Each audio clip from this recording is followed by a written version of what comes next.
Thank you for joining me today. It's Brian Gubernick, and welcome to the No Days Off podcast, where we believe that every single day brings a new opportunity to get better. Better at our business, better at our health, better at our relationships, just better at life. So let's get into today's topic. Today I'm going to be discussing the concept known as the OODA Loop, OODA. It's an acronym, OODA Loop.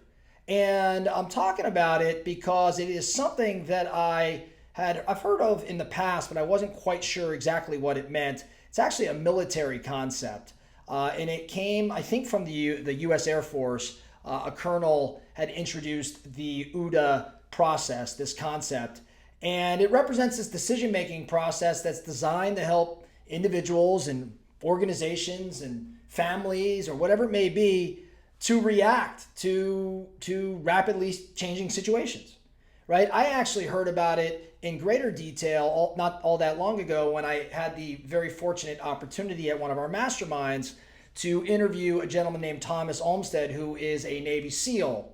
And he was talking about leadership on the field in battle.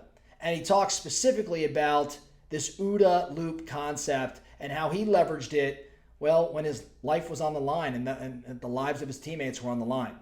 And I'd like to think if this process works well in scenarios quite like that, it's probably something we should all look at and figure out how to apply in our respective worlds as well. So let's talk about it. What do I mean when I say OODA? What does this acronym stand for?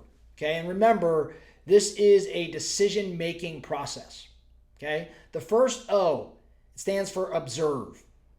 Observe. So in this step, we are gathering the relevant information about the situation, okay? It requires us to pay attention to our surroundings. It requires us to maybe seek new information or challenge some of our current information. It allows us, or it encourages us to really monitor our environment and just see what changes are going on, what new developments are occurring. So we observe. I mean, it is head on a swivel looking around. The next O is orient. So in this step, you're going to analyze and interpret all the information you just gathered during that observation phase, right? So you're going to take that information, you're going to consider your own knowledge, maybe your own personal experiences, maybe things you've dealt with in the past and how lessons might be applicable to this particular scenario. You're going to look at maybe the mental models that you have in practice, and you're going to make sense of the situation that's in front of you. So it really involves you evaluating your position, figuring out what resources and capabilities you have, and understanding the context in which we're playing this game, right? So we're going to observe, we're going to orient. The next step is decide. Okay, that's the D in OODA, decide. Once you've observed, once you've oriented, well, you can make an informed decision based on this information that you have. Okay, so this step's going to involve generating the different courses of action that you can take, right? And you're going to evaluate their potential outcomes, those courses of action, like what direction could that possibly go? The goal here is to choose, obviously, the option that makes the most sense, aligns with your objectives, and probably has the highest percentage of success given this rapidly changing environment. And the A, to close out the OODA loop, the A for act, this is the final step, right? This is where you execute your chosen course of action. So it involves implementing the decisions that you've made. Remember, you've already underwritten these decisions. You've already taken the time. You've observed, you've oriented, you've decided. Now you're taking action. And you initiate. And then whatever comes of that, maybe you're running back the OODA loop all over again.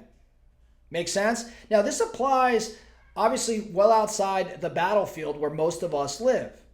It could actually, let's use business for example. Let's say, for instance, you're running some sort of sales or marketing related business. Well, the OODA loop can be really valuable when evaluating sales and marketing efforts. For example, maybe you're going to observe market trends or customer behavior or maybe competitor strategies. And let's just stick with competitors for a moment, competitor strategies. So we're observing the strategies of my competition. Right? Now we're going to move into the orient phase. So we're going to orient to the sales tactics that maybe my competition's using, maybe the marketing campaigns that my competition's using. I'm going to take into account all of this information, figure out what environment, what game am I actually playing. based on what I've observed around my competition, and now that I've oriented around the environment that's been created, now I get to make decisions. I can make decisions on pricing, maybe certain promotions, maybe different targets, maybe a targeting like a specific neighborhood, let's say, or maybe some sort of call to action, something that's going to be created based on this intel, based on this information I've already gathered. And then of course the last step, now that I've decided, I have to take action. And this action in this particular scenario is to maximize my sales opportunities and outperform my competition. You know, OODA Loop, when you really think about it, can be used in relationships as well, right? If you're having a challenging relationship, maybe you've got a relationship that's kind of falling apart a little bit. I'm going to observe. This relationship fell apart. I'm going to orient, right? I'm going to gather information about the environment. I'm going to challenge my own beliefs. I'm going to look at my past experiences. I'm maybe going to ask questions and gather more intel. I'm going to decide that D. I'm going to decide how am I going to proceed forward in maybe fixing, remedying this relationship. And then based on all that information, I'm going to take action. A for act. I'm going to get into motion. Okay? So remember, this OODA Loop is a very, very flexible framework, and it can be tailored to all different sorts of scenarios. It reminds me a little bit, if you haven't listened to the GROW model, GROW, we talked about probably a month or so ago. This is just another operating model for life. GROW was a coaching model, was a conversation model. OODA is a decision-making model, right? If we're honoring this no days off process, we're aiming to get better each and every day. And today, we're aiming to get better at decision-making. So the focusing question for you, where might this concept, where might this OODA process be applied today?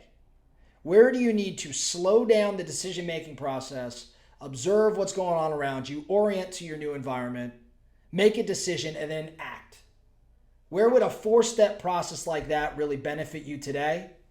And how can you take action immediately, this morning, this afternoon, put some things in motion? That's all I have for you today. Remember, the No Days Off podcast. Thank you so much for listening. Every single day brings a new opportunity to get better. So let's get after it.